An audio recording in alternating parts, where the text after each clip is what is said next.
சூப்பரான ஒரு snacks recipe பார்க்கலாமா? கார்னை வந்து நான் வேக வச்சு எடுத்திருக்கேன். ஸோ நான் ஒரு முக்கால் கார்ன் தான் எடுத்திருக்கேன். அதை வந்து நான் ஒரு 3 பீசஸாக கட் பண்ணிக்க போகிறேன்.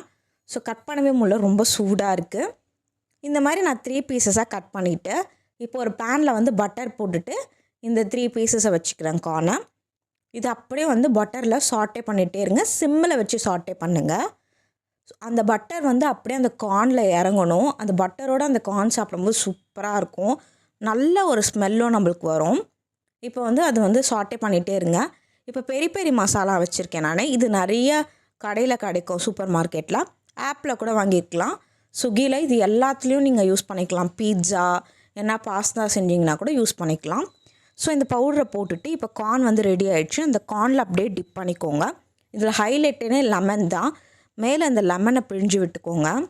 அப்படியே அந்த மசாலா, அந்த லெமன், பட்டரோடு அந்த ஃப்ளேவர் சூப்பராக இருக்கும். ட்ரை பண்ணி பாருங்கள்.